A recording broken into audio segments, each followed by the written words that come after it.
करके सवाल पूछेगा, सवाल का जवाब 100%, लेकिन एक एक करके सवाल नहीं पूछेगा, सवाल अलग अलग तरीके से आएगा, हम जवाब नहीं दे पाएंगे क्योंकि कुछ लोग इसका सब हमारे सवालों का जवाब नहीं दिए।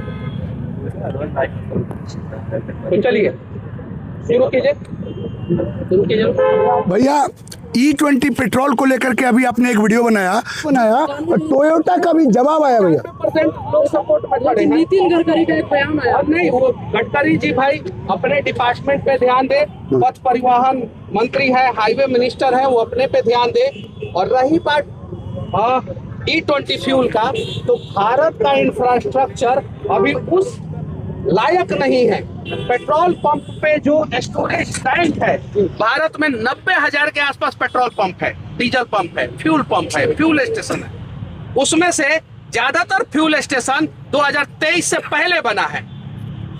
हाइड्रोस्कोपिक नेचर होता है इथेनॉल का। इथेनॉल पानी को, मॉइस्चर को जल्दी एब्जॉर्ब करना चाहता है, और इस वजह से जितने भी पुराने पेट्रोल पंप है, उसका जो स्टोरेज टैंक है, उसमें E20 वाला पेट्रोल डाला जा रहा है, तो वो हाइड्रोस्कोपिक नेचर के कारण पानी को एब्जॉर्ब कर रहा है। और जब पानी को एब्जॉर्ब कर रहा है तो पानी और पेट्रोल सेपरेट हो जा रहा है, और ये सबसे बड़ी समस्या है। ये साइंटिफिक रीजन है। अब साइंटिफिक रीजन पे बात करना है तो ठीक है, नहीं बात करना है तो नितिन गडकरी जी एगो दूरबीन तो लगाए ही, अब देश का पूरा गढ़ा देखते हैं कि नहीं गढ़ा। वो खुद स्टेटमेंट दे रहे हैं कि हम एक नया टेक्नोलॉजी लेके आए कि पूरा देश का गढ़ा देख सकते हैं। तो भैया देख के बता दे बिहार में कितना गढ़ा है, देख के बता दे बक्सर वाला पुल उद्घाटन से पहले क्यों गिर गया, बख्तियारपुर ताजपुर जो मेगा स्ट्रक्चर है उसको क्या हुआ, जो अगवानी घाट सुल्तानगंज पुल जो बन रहा है वो हवा में कैसे उड़ जाता है, ये सारी चीजें बता दे। और रही बात इथेनॉल का, तो इथेनॉल के लिए भारत का इंफ्रास्ट्रक्चर 2030 तक कैपेबल होता है। उसके लिए सिर्फ और सिर्फ गाड़ियां E20 कैपेबिलिटी वाली नहीं होनी चाहिए, उसके लिए पेट्रोल पंप भी E20 वाली कैपेबिलिटी वाली होनी चाहिए। अमेरिका में 10% मिलाया जाता है, जर्मनी में 10% मिलाया जाता है, जापान में 10% मिलाने के लिए लक्ष्य रखा गया है 2030 का। चाइना में कुछ जगहों पे 10% मिलाया जाता है, कुछ जगहों पे शुद्ध पेट्रोल दिया जाता है। ब्राजील एक ऐसा देश है जहाँ पे आज से 50 साल पहले से मिक्सिंग किया जा रहा है, और उसने जब मिक्सिंग करना शुरू किया तो उससे 15 साल पहले से प्लानिंग किया। तो हम लोगों को कम से कम सरकार को 10 साल समय देना चाहिए। 2023 में आप नोटिफिकेशन लेके आते हैं, 26 में E20 दे देते हैं। अब सबसे बड़ी बात है कि सरकार खड़ा होके या न्यूज चैनलों पे बैठ के कह रहा है कि हम तो 2 साल पहले से दे रहे थे। यानी 2 साल पहले से आप धोखा कर रहे थे, विदाउट नोटिफिकेशन कैसे E20 डाल रहे थे। 2 साल पहले से जो दिया जा रहा था वो भारत के सिर्फ और सिर्फ चुनिंदा पेट्रोल पंप पे दिया जा रहा था, चुनिंदा पेट्रोल पंप पे। ये लोग कह रहे हैं कि दिया जाता था, लेकिन चुनिंदा पेट्रोल पंप पे 90,000 पेट्रोल पंप पे अब E20 आ रहा है। बारिश का समय है, हाइड्रोस्कोपिक नेचर होता है, हाइड्रोस्कोपिक नेचर के कारण आपकी गाड़ियों में जाएगा तेल, और उसके बाद से जैसे आप अपना मोटरसाइकिल बारिश के समय में बाहर छोड़ दिए, पूरा आपका फ्यूल टैंक भीग गया, और अगर कहीं गलती से moisture content, not moisture content अगर आपकी गाड़ी के अंदर गया तो यकीन मानिए तेल और इथेनॉल सेपरेट हो जाएगा, आपकी गाड़ी पे असर पड़ेगा। अब सरकार कह रहा है कि भाई हमें गाड़ी लेके आओ। तहसीन पुणेवाला जी, अगर मैं कहूं कि मेरी गाड़ी लेके जाओ तो लोग कहेंगे कि मनीष कश्यप आवाज उठाया इसीलिए गाड़ी दे रहा है। तहसीन पुणेवाला जी ने चैलेंज किया है कि वो 10 गाड़ी नितिन गडकरी जी को देंगे, मीडिया के सामने देंगे। पे बैठ के वो चैलेंज कर रहे हैं कि कोई गाड़ी लेके आए, वाला जी गाड़ी लेके जा रहे हैं, उस चैलेंज को तो एक्सेप्ट तो कर ले।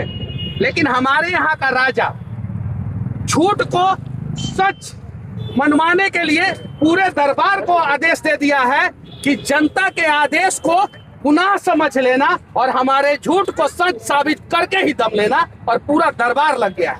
अब बड़ी बड़ी कंपनियों ने कहा कि भाई E20 से कोई दिक्कत नहीं है, प्रेस कॉन्फ्रेंस में अभी आए। मनीष कश्यप के वीडियो के कारण बड़ी बड़ी कंपनियों को प्रेस कॉन्फ्रेंस करना पड़ा, और बाद में उनके यूजर मैनुअल पे लिखा है 2023 से पहले की गाड़ियों पे कि भाई आपकी गाड़ी E20 पे नहीं चल सकती है, E10 पे चल सकती है, और अगर उसमें भी समस्या हो तो भाई आप शुद्ध पेट्रोल डलवाइए। तो ये तो दोहरा नेचर हो गया। लेकिन हम जनता की आवाज अगर सरकार सुनेगी तब तो सुनाएंगे, नहीं सुनेगी तो एक्सेप्ट करेंगे। और रही बात मुझे अपने लिए, तो भाई मुझे पता है कि ये सरकार किसी व्यक्ति के लिए कुछ करने वाली नहीं है। सरकार अगर एक सिंगल काम करता है तो वो वोट के लिए, उसको लगता है कि इस गांव में रोड बनवाने से वोट मिलेगा तो ही काम करता है, उसको लगता है कि स्ट्रीट लाइट लगवाने से वोट मिलेगा तो ही काम करता है। यहाँ पे शौचालय नहीं है क्योंकि सरकार को पता है कि शौचालय बनवाए या ना बनवाए उससे वोट हमको नहीं मिलने वाला है। पूरे मरीन ड्राइव पे कहीं शौचालय है, गंगा ड्राइव पे कहीं शौचालय है? नहीं है, क्योंकि पता है कि इससे वोट नहीं मिलेगा। लेकिन पटना में ट्रैफिक जाम था, उसको डाइवर्ट करना था तो यहाँ पे गंगा ड्राइव बना। अब गंगा ड्राइव बनने के पीछे का दो रीजन, एक तो लोग वोट देंगे और दूसरा उसके बाद से नोट देंगे, उसके बाद से नोट देंगे। तो ये चीज है, हम लोगों को जनता के हक में आवाज उठाते रहना होगा। और कोई सवाल नहीं? जैसा भैया आपने बताया कि 2023 के बाद जितनी भी नहीं, नितिन गडकरी जी एक समय इस देश के ठीक से एक समय इस देश के सर्वश्रेष्ठ मंत्री हुआ करते थे। हाईवे मैन का नाम उनको दिया गया। दुबई वाला भी आया था उनको इंपोर्ट करने के लिए, लेकिन मोदी जी उनको एक्सपोर्ट नहीं किया यहाँ से। दुबई वाला कह रहा था कि 6 महीना के लिए लीज पे हमको नितिन गडकरी जी को दे दीजिए, लेकिन मोदी जी कहे कि नहीं भाई हमारे लिए बहुत इंपॉर्टेंट है। इसीलिए बाकायदा नितिन गडकरी जी ये बात बोले हैं कि दुबई का शेख उनको बुला रहा था, मोदी जी से कह रहा था। लेकिन वो हमारे देश में है, सर्वश्रेष्ठ मंत्री थे। उनसे मैं हाथ जोड़ के विनती करना चाहता हूं कि वो अपने डिपार्टमेंट पे ध्यान दे। अपने डिपार्टमेंट पे ध्यान देंगे तो सड़कें अच्छी बनेगी।